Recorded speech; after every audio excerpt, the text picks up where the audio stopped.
من علم فيه وتعلم من أكرمه فهو مكرم وجزاء الحسنى إحسان. طبتم يا أهل القرآن. السلام علیکم ورحمۃ اللہ وبرکاتہ. اعوذ باللہ من الشیطان الرجیم. بسم اللہ الرحمن الرحیم. الحمد للہ رب العالمین الرحمن الرحیم مالک یوم الدین. ایاک نعبد و ایاک نستعین. اہدنا الصراط المستقیم صراط الذین انعمت علیہم غیر المغضوب علیہم ولا الضالین آمین. رب اشرح لی صدری ویسر لی امری واحلل عقدۃ من لسانی یفقہوا قولی. رب یسر ولا تعسر وتمم بالخیر آمین یا رب العالمین.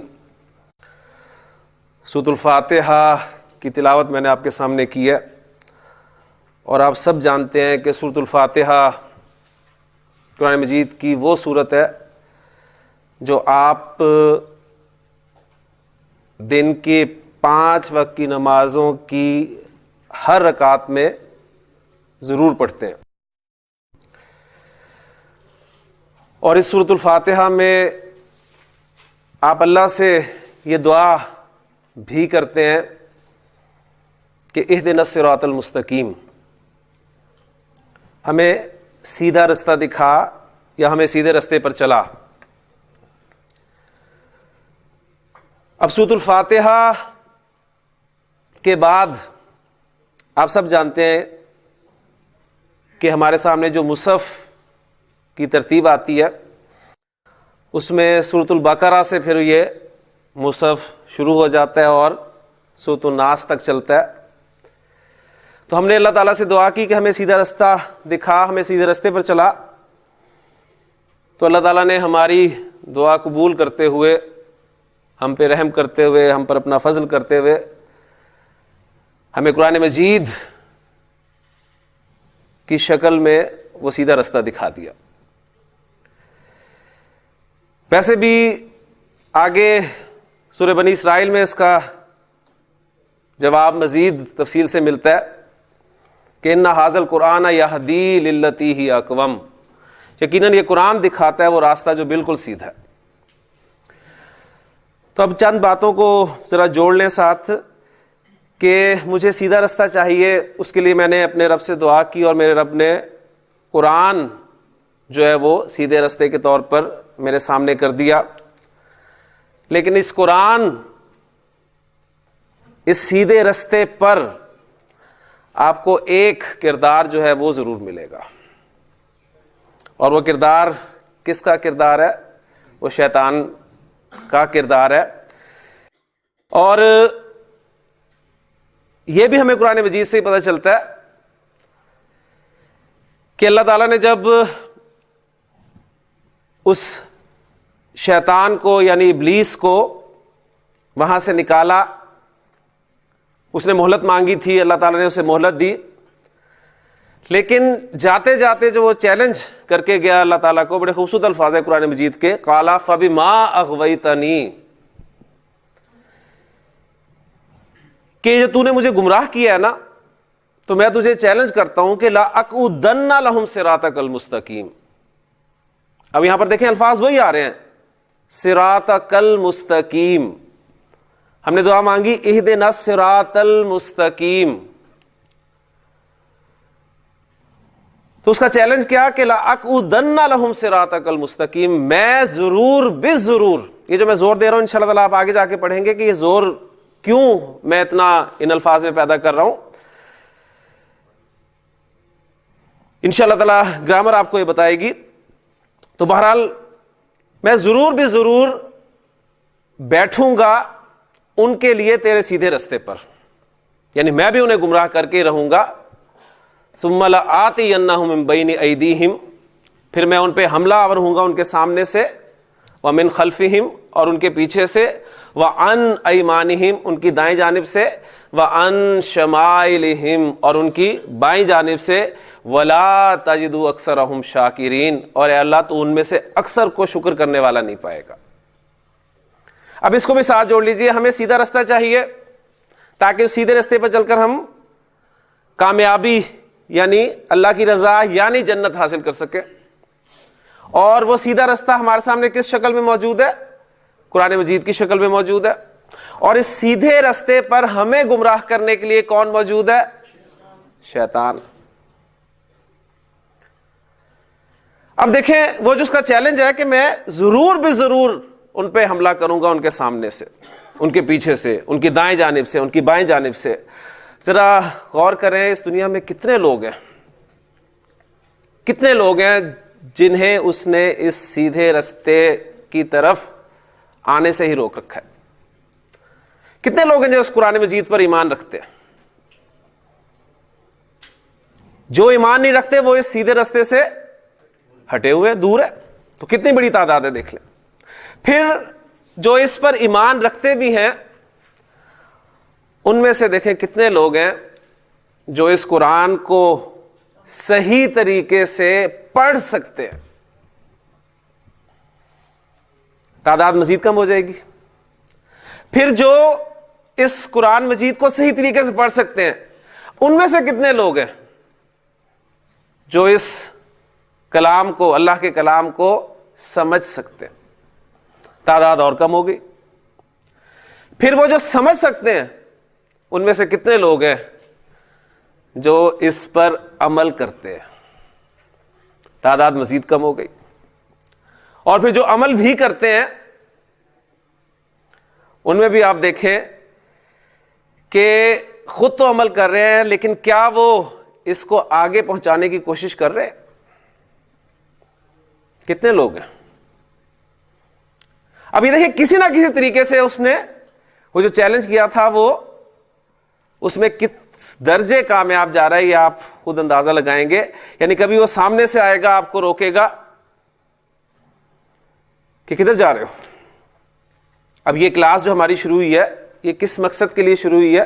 کہ ہم اللہ کے کلام کو ڈائریکٹلی سمجھ سکیں، اور اس کو ڈائریکٹلی سمجھنے کے لیے ہم اس کی زبان سیکھنے کی کوشش کر رہے ہیں۔ تو ظاہر بات ہے اصل مقصد ہمارا قرآن مجید کو سمجھنا ہی ہے۔ تو اس حوالے سے سامنے سے آ کے آپ کو وہ روکنے کی کوشش کرتا ہے کہ کدھر جا رہے ہو۔ آپ اس کا اگر دعویٰ وہاں پر غلط کرتے ہیں، اس سے آپ اسے فیس کرتے ہیں تو پھر پیچھے سے آ جائے گا اور آپ کو پیچھے سے کوئی نہ کوئی کام یاد دلا دے گا کہ ابھی تو یہ بھی کام پڑا ہے، ابھی تو یہ بھی کام کرنا ہے۔ اگر آپ اس کا دعویٰ پیچھے سے بھی غلط کرتے ہیں، کیونکہ اس میں اختیار تو ہے نہیں کہ وہ آپ کو ہاتھ سے یا طاقت سے روک سکے، وسوسہ اندازی کرنی ہے اس نے، وہ دائیں طرف سے آئے گا۔ دائیں طرف سے کیسے آئے گا؟ نیک سائڈ، کہ یار اور بھی تو کام کرتے ہو، نماز پڑھ لیتے ہو نا، بس کافی ہے، ذکر اذکار بھی کر لیتے ہو، تسبیحات کرتے رہو، اس قرآن کو سمجھ کر پڑھنا کوئی لازمی ہے؟ اگر آپ اس کا دعویٰ یہاں سے بھی غلط کرتے ہیں تو بائیں طرف سے آ جائے گا، کون پڑھا رہا ہے،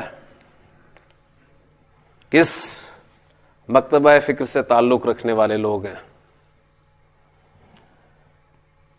کون لوگ ہیں، کہیں تمہیں گمراہ ہی نہ کر دیں۔ غرض ہے کہ وہ آپ کو چاروں طرف سے گھیرنے کی کوشش کرے گا، لیکن اس کا حل بھی اللہ تعالیٰ نے قرآن مجید میں ہی عطا کر دیا ہے کہ اس کے وسوسوں سے ہم نے کیسے بچنا ہے۔ بڑے خوبصورت الفاظ ہیں، اللہ تعالیٰ نے نبی اکرم صلی اللہ علیہ وسلم کو واحد کے صیغے میں خطاب کر کے پھر آپ کی وساطت سے ہم سب کو یہ حکم دیا کہ فَإِذَا قَرَأْتَ الْقُرْآنَ فَاسْتَعِذْ بِاللَّهِ مِنَ الشَّيْطَانِ الرَّجِيمِ، کہ جب تم قرآن پڑھو تو اللہ کی پناہ مانگ لیا کرو شیطان مردود سے۔ لہذا حل بھی ہمارے پاس موجود ہے۔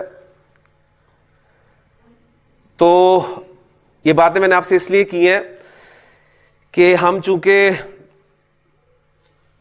اس سیدھے رستے پر چلنے کی کوشش کرنے لگے ہیں، اس کے لیے آپ محنت کر رہے ہیں، دلچسپی اپنی ظاہر کر رہے ہیں، تو اب آپ سمجھ لیں کہ سب سے زیادہ تکلیف اس وقت جو ہے شیطان کو ہو رہی ہے، اور وہ آپ کو اب ہر طرف سے گھیرنے کی کوشش کرے گا, روکنے کی کوشش کرے گا, آپ کو یہاں پر آنے نہیں دے گا.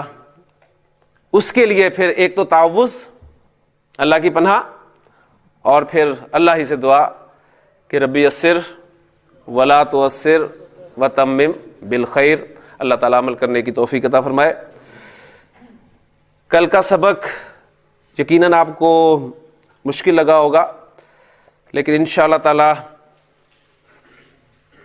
آج آپ کے لیے ایک ایکسرسائز ہے, تو اس میں آپ بالکل, اگر آپ نے اس ایکسرسائز کو بڑی آسانی سے کر لیا تو اس کا مطلب ہے کہ وہ سبق آپ کو سمجھ میں آ گیا. جو سبق تھا وہ یہ تھا اسم کے حوالے سے کہ اسم کو ہم جملے میں استعمال کرنا چاہتے ہیں, گفتگو میں لانا چاہتے ہیں یا تحریر میں لانا چاہتے ہیں, تو اسم کے حوالے سے مجھے اس کے بارے میں 4 باتیں معلوم ہونی چاہیے. مجھے اسم کے بارے میں یہ پتہ ہونا چاہیے کہ اس کا استعمال عربی زبان میں جنس کے اعتبار سے مذکر ہے یا مؤنث ہے. مجھے اس اسم کے بارے میں یہ پتہ ہونا چاہیے کہ عدد کے اعتبار سے یہ واحد ہے, مثنیٰ ہے یا جمع ہے. مجھے اسم کے بارے میں یہ بھی پتہ ہونا چاہیے کہ وسعت کے اعتبار سے اس اسم کا استعمال جو ہے وہ نکرہ ہوتا ہے یا معرفہ ہوتا ہے. اور پھر مجھے اعراب کے حوالے سے یہ پتہ ہونا چاہیے کہ یہ اسم کی کون سی اعرابی حالت ہے. جس طرح جنس نام سنتے ہی آپ کے ذہن میں مذکر اور مؤنث 2 چیزیں آنی چاہیے, اور باقی باتیں سب چھوڑ دیں. جو میں آپ کو بتا رہا ہوں صرف ان پہ فوکس کریں, انشاءاللہ تعالیٰ آپ کے لیے سبق بہت آسان ہو جائے گا. جنس کی جب بھی بات ہوگی تو مذکر مؤنث بس. عدد کی جب بھی بات ہوگی واحد مثنیٰ جمع بس. وسعت کی جب بھی بات ہوگی تو نکرہ اور معرفہ. اسی طرح جب بھی اعراب کی بات ہوگی تو ادھر ادھر کی باتیں ذہن میں لانے کی بجائے آپ نے صرف ایک بات ذہن میں لانی ہے کہ اعراب سے مراد اسم کی 3 حالتیں ہیں, حالت رفع, حالت نصب اور حالت جر. قرآن مجید میں جتنے بھی اسماء استعمال ہوئے وہ ان 3 حالتوں میں سے کسی ایک حالت میں ہی آپ کو ملیں گے. یا وہ حالت رفع میں ہوں گے, یا وہ حالت نصب میں ہوں گے, یا وہ حالت جر میں ہوں گے. چوتھی کوئی حالت نہیں ہوگی. اب وہ حالت رفع میں کیوں ہے, نصب میں کیوں ہے, جر میں کیوں ہے, یہ بات کی بات ہے. لیکن پہلا کام ہم نے یہ کرنا ہے کہ ہمیں پتہ تو ہونا چاہیے کہ کوئی اسم جب حالت رفع میں استعمال ہوتا ہے تو اس کو عربی زبان میں کیسے شو کیا جاتا ہے, جب وہ حالت نصب میں ہوتا ہے تو اسے کیسے شو کیا جاتا ہے, وہ جب حالت جر میں ہوتا ہے تو اسے کیسے شو کیا جاتا ہے. تو اب ہم اس کی پریکٹس جو ہے وہ کر رہے ہیں, اور انشاءاللہ تعالی مزید کریں گے کہ ہمیں پتہ چل جائے کہ کس اسم کو ہم نے حالت رفع میں اس طرح شو کرنا ہے, حالت نصب میں اس طرح شو کرنا ہے, حالت جر میں اس طرح شو کرنا ہے. کیونکہ ابھی دیکھیں آپ کے سامنے کیٹیگریز آئیں گی جنس کے حوالے سے مذکر مؤنث.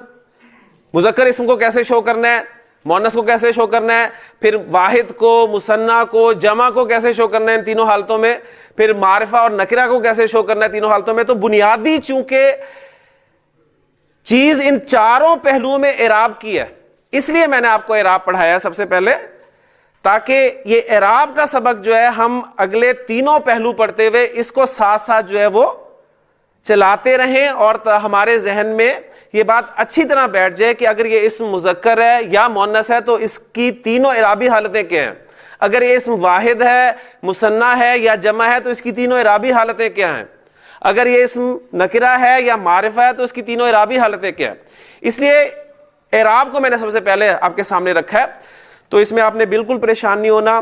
بس سمجھیں کہ آج سے آپ کا جو ہے وہ مقابلہ شروع ہو چکا ہے, اور مقابلہ کس سے ہے, ظاہر بات ہے اسی کردار سے ہے, اور اس نے کوشش یہی کرنی ہے کہ آپ کو کہے کہ کس چکر میں پڑ گئے ہو, یہ اعراب, یہ رفع نصب جر اور یہ مذکر مؤنث, سیدھا سیدھا بس پڑھتے رہو, تلاوت کرتے رہو.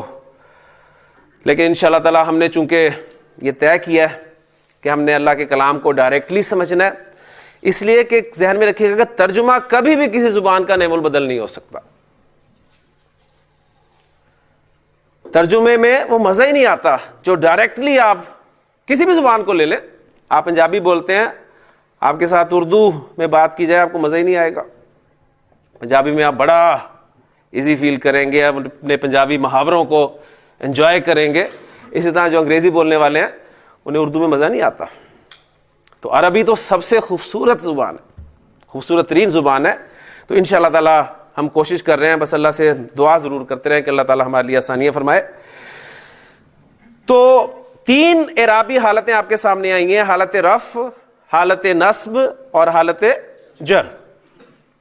اب عربی زبان میں نے کل بھی ذکر کیا تھا کہ صرف 2% اسماء ایسے ہیں جو ان تینوں اعرابی حالتوں میں ایک ہی شکل اختیار کیے رہتے ہیں. یعنی ان کی جو بھی ایک شکل ہے وہ حالت رفع, حالت نصب اور حالت جر, میں دونوں آپ کے سامنے جو ہے وہ پروننسیشن پیش کر رہا ہوں, اردو کی بھی اور عربی کی بھی. میں کبھی رفع بول دیتا ہوں, کبھی نصب بول دیتا ہوں, تو کبھی رفع بول رہا ہوں, کبھی نصب بول رہا ہوں. تو یہ اس لیے کہ عربی میں یہ رفع ہے اور مزید ڈیٹیلز اس کی انشاءاللہ تعالیٰ آپ کے سامنے ابھی آ جاتی ہیں. اردو میں ہم انہیں عام طور پہ آسانی سے پروناؤنس کرنے کے لیے رفع بول دیتے ہیں, نصب بول دیتے ہیں, لیکن اصل پروننسیشن جو ہے ان الفاظ کی وہ رفع, نصب اور جر ہی ہیں. تو صرف 2% اسماء تینوں حالتوں میں ایک ہی رہیں گے, ان میں کوئی تبدیلی نہیں آئے گی. جو اسم آپ کو ملے گا آپ کے لیے بہت آسان ہوگا اس کو حالت رفع میں رکھنا, حالت نصب میں رکھنا, حالت جر میں رکھنا. لیکن جو 98% الفاظ ہیں وہ چینج ہوں گے. اور ایگزامپل جو کل میں نے آپ کے سامنے 1-2 ایگزامپلز رکھی تھی, اس میں آپ نے دیکھا تھا کہ وہ ان اسماء کی قسم تھی جو تینوں حالتوں میں 3 شکلیں بدل رہے ہیں. تو یہ جو 98% اسماء ہیں ان کی بھی ہم فردر ڈویژن کرنے لگے ہیں کہ ان میں سے تقریباً 85% اسماء, تقریباً 85% اسماء وہ ہیں جو 3 حالتوں میں 3 شکلیں ہی اختیار کریں گے. عربی زبان میں 85% اسماء تقریباً ایسے ہیں جو اعرابی حالتیں, جو 3 اعرابی حالتیں ہماری, اب میں حالت نہیں لکھ رہا, صرف رفع, نصب اور جر لکھ رہا ہوں. ان حالتوں میں 3 شکلیں اختیار کریں گے, ان میں تبدیلی آئے گی. اور وہ تبدیلی آپ نے دیکھ لی تھی کہ کہاں پر آ رہی تھی, اسم کے آخری حصے میں آ رہی تھی. ٹھیک ہو گیا. اس کی ایگزامپل زید آپ کے سامنے ایگزامپل تھی. تو حالت رفع میں زید کو ہم کیسے شو کریں گے؟ پہلا کام ہمارا یہ ہے کہ ہم پہچان کر لیں, اور انشاءاللہ تعالیٰ آج سے آپ, بلکہ کل سے آپ نے, میں امید کرتا ہوں کہ شروع کر دیا ہوگا کہ قرآن مجید میں جو الفاظ استعمال ہوئے ان پہ آپ نے غور کیا ہوگا کہ واقعی اس اسم پر یہ 2 پیش آ رہے ہیں, اس اسم پر 2 زبر آ رہے ہیں اور 1 الف آ رہا ہے, اور اس اسم پر 2 زیریں آ رہی ہیں. تو انشاءاللہ تعالیٰ یہ آہستہ آہستہ, پہلے سے پہلے آپ نے کبھی خیال ہی نہیں کیا تھا کہ یہ کیا چکر ہے, تو انشاءاللہ آہستہ آہستہ آپ یہ چیزیں سیکھیں گے. تو ابھی آپ کو ایک پیپر دیا جا رہا ہے, اس پیپر کو آپ سامنے رکھیں گے اور آپ اس میں حصہ ڈالیں گے, اور انشاءاللہ تعالیٰ تمام اسٹوڈنٹس ایک ایگزامپل بولیں گے, اور انشاءاللہ تعالیٰ اگر سب نے صحیح بول دی تو انشاءاللہ تعالیٰ یہ ہمارا ٹاپک جو ہے وہ بالکل کلیئر ہو جائے گا. ٹھیک ہے. تو پیج جو آپ کے سامنے آ رہا ہے اسے آپ بلکہ سٹارٹ ہم کر لیتے ہیں. اس پیج کو انٹروڈیوس کرا دوں میں آپ کو کہ اس میں جو پیج ہم نے سب سے پہلے جو سائٹ ہم نے پڑھنی ہے وہ, اس میں پہلا ورڈ ہے ہمارے پاس انسان کا.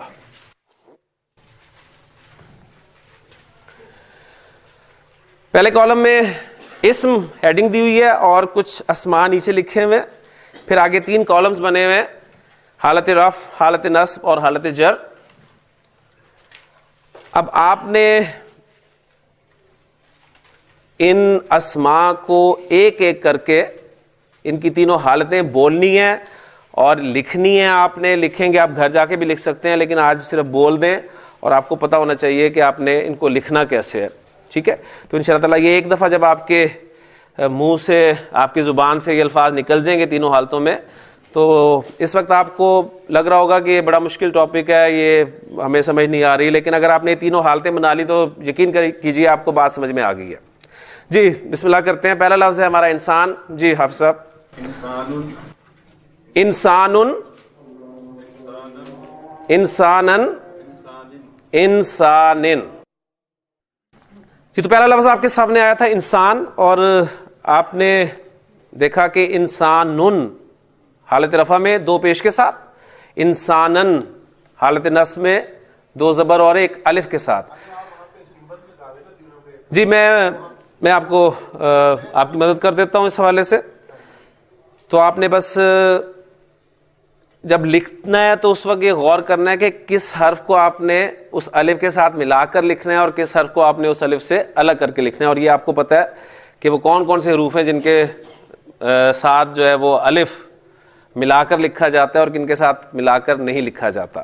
تو میں سمپلس دے دیتا ہوں انشاءاللہ تعالیٰ. پھر سارے میں الفاظ بورڈ پہ اس لیے لکھوں گا کہ ہم جلدی سے یہ جو ہے پیج اس کو پریکٹس کر لیں. حالت رفع میں جو آپ نے اسم کو لکھنا ہے وہ دو پیش کے ساتھ، یعنی اس کے آخری حرف پر آپ کو، باقی حرکات آپ کو ڈلی ہوئی مل رہی ہیں، تو آخری حرف پر جو آپ حرکت ڈالیں گے وہ ڈبل پیش ڈالیں گے. ٹھیک. اس کے بعد حالت نصب میں آپ آخری حرف پر جو حرکت ڈالیں گے وہ ڈبل زبر ہوگی اور ساتھ ایک الف ہوگا. یہ ایک رول ہے اور اس رول کو ہم فالو کریں گے. اور جب بھی آپ کوئی رول، کوئی قاعدہ پڑھیں گے تو آپ ذہن میں یہ رکھیں گے کہ ہر قاعدے کا کوئی نہ کوئی ایکسیپشن ضرور ہوتا ہے. ٹھیک. تو انشاءاللہ تعالیٰ پھر ایکسیپشنز کی بات بھی بعد میں ہوگی. تو حالت نصب میں آپ دو زبر اور ایک الف کے ساتھ، اور حالت جر میں دو زیر کے ساتھ جو ہے اسم کو لکھیں گے، یعنی آخری حرف پر آپ کی جو ہے وہ دو زیر آئیں گی. تو دو پیش، دو زبر اور ایک الف، اور پھر دو زیر. اگلا اس میں ہمارا رجل. معنی الحمدللہ اتنے مشکل الفاظ نہیں ہیں، زیادہ تر وہ الفاظ ہیں جو آپ کو آتے ہیں. اس میں جو کوئی مشکل لفظ ہوگا انشاءاللہ میں اس کا مفہوم یا معنی میں آپ کے سامنے رکھ دوں گا. رجل کہتے ہیں آدمی کو. جی. رجلن، رجلن، رجلن. اچھا مجھے بتائیں کہ رجلن، رجلن اور رجلن، ان تینوں الفاظ کے معنی میں کوئی فرق ہے؟ نہیں. انسان، انسانن، انسانن، تینوں کے معنی میں کوئی فرق ہے؟ نہیں. انسان کے معنی بھی انسان کے ہیں، انسانن کے معنی بھی انسان کے ہیں، اور انسانن کے معنی بھی انسان کے ہیں. یہی اعراب ہے. ہم نے کل پڑھ لیا تھا کہ معنی کی تبدیلی کے بغیر اسم کی حالت یا شکل کی تبدیلی کو اعراب کہتے ہیں. ٹھیک ہو گیا. تو ہم سب اللہ تعالیٰ کی توفیق سے انسان ہیں اور مرد ہیں، اور اس وقت کس حیثیت سے بیٹھے ہیں؟ ایک طالب علم کی حیثیت سے بیٹھے ہیں، اسٹوڈنٹ کی حیثیت سے بیٹھے ہیں. تو تیسرا لفظ ہے ہمارا طالب. جی. طالب، اسٹوڈنٹ. طالبن، طالبن، طالبن. جی. اور ہر طالب علم جو ہے اسٹوڈنٹ، وہ قلم کے بغیر اسٹوڈنٹ نہیں ہے. نشانی ہے کہ اسٹوڈنٹ کے پاس جو ہے وہ کم از کم پین ضرور ہونا چاہیے.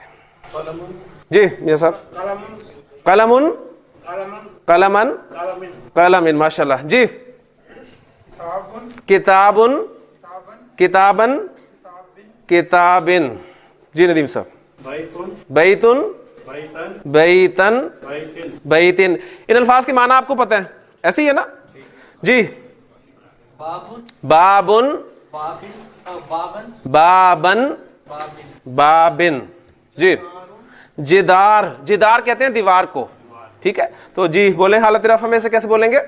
جدارن اور جدارن. ہاں جی. جدارن، جدارن، جدارن. جی.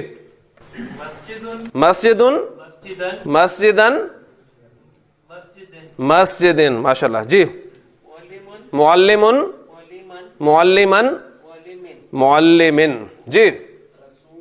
رسولن، رسولن، رسولن. جی حبیب صاحب. مسلمن، مسلمن، مسلمن. جی ماشاء اللہ. مؤمنن، مؤمنن، مؤمنن. جی. کافرن، کافرن، کافرن. جی. حالت رفع میں منافقن، منافقن، منافقن.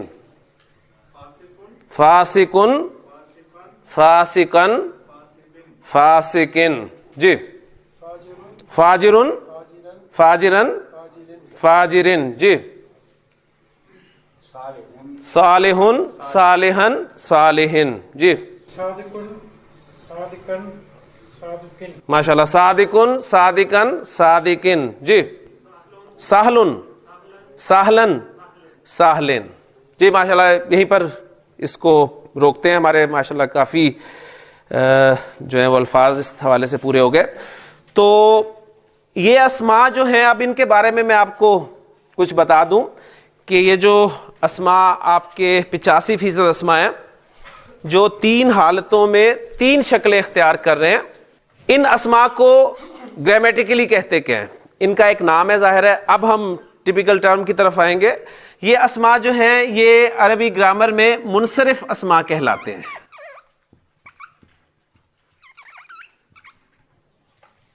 منصرف اسماء. اس وقت ہم منصرف کے معنی کی طرف نہیں جا رہے کہ اس کے کیا معنی ہے. آپ آسانی کے لیے بس یہ کر سکتے ہیں کہ یہ فلیکسیبل ناؤنز ہیں.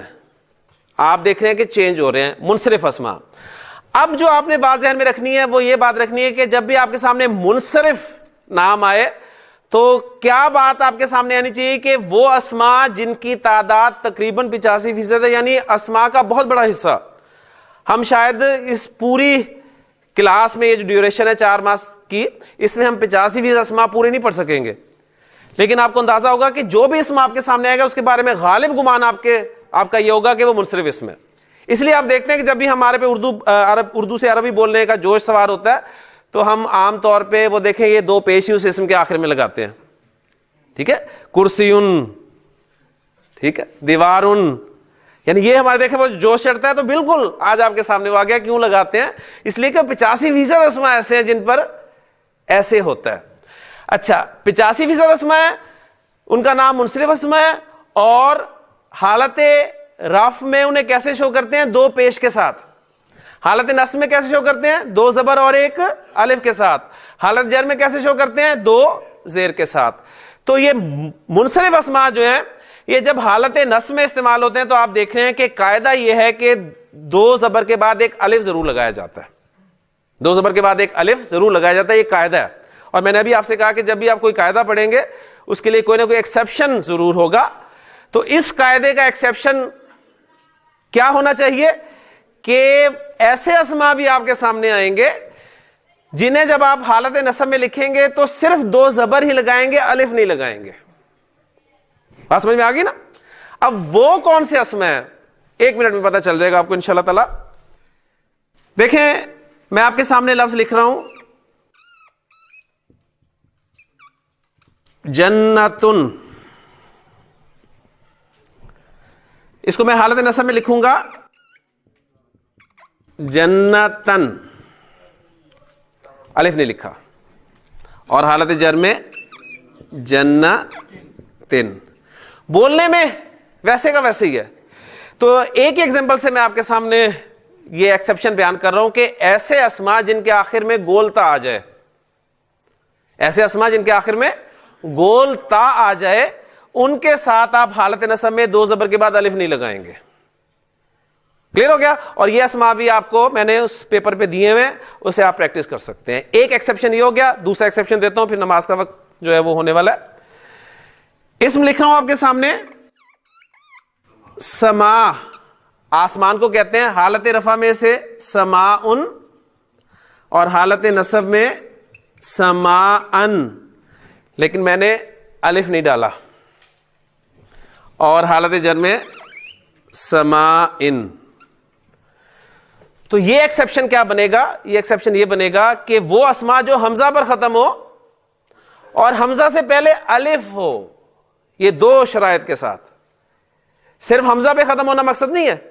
حمزہ پہ ختم ہو رہا ہے اسم اور اس سے پہلے الف آ رہا ہے تو بھی حالت نصب میں 2 زبر کے بعد الف نہیں لگے گا. قرآن مجید کھول کے دیکھ لیں، ایسے اسماء آپ کو ملیں گے جو حمزہ پر ختم ہو رہے ہیں اور ان سے پہلے الف ہے، اور اگر وہ حالت نصب میں استعمال ہو رہے ہیں تو آپ کو اینڈ پہ الف لکھا ہوا نظر نہیں آئے گا. تو یہ 2 ایکسیپشنز ہیں. اس کی ایگزامپلز بھی آپ کے سامنے پیپر پہ موجود ہیں. آپ ان کو فل کریں. جب آپ یہ فل کر لیں گے تو منصرف اسماء کے حوالے سے الحمدللہ ہمارا ٹاپک جو ہے یہ مکمل ہو گیا. اب 85 کے بعد جو باقی 15% اسماء ہے اس پہ انشاءاللہ تعالی نیکسٹ لیکچر میں بات کریں گے. سبحانک اللہم و بحمدک، اشہد ان لا الہ الا انت، استغفرک و اتوب الیک. من علم فيه وتعلم من أكرمه فهو مكرم وجزاء الحسنى إحسان.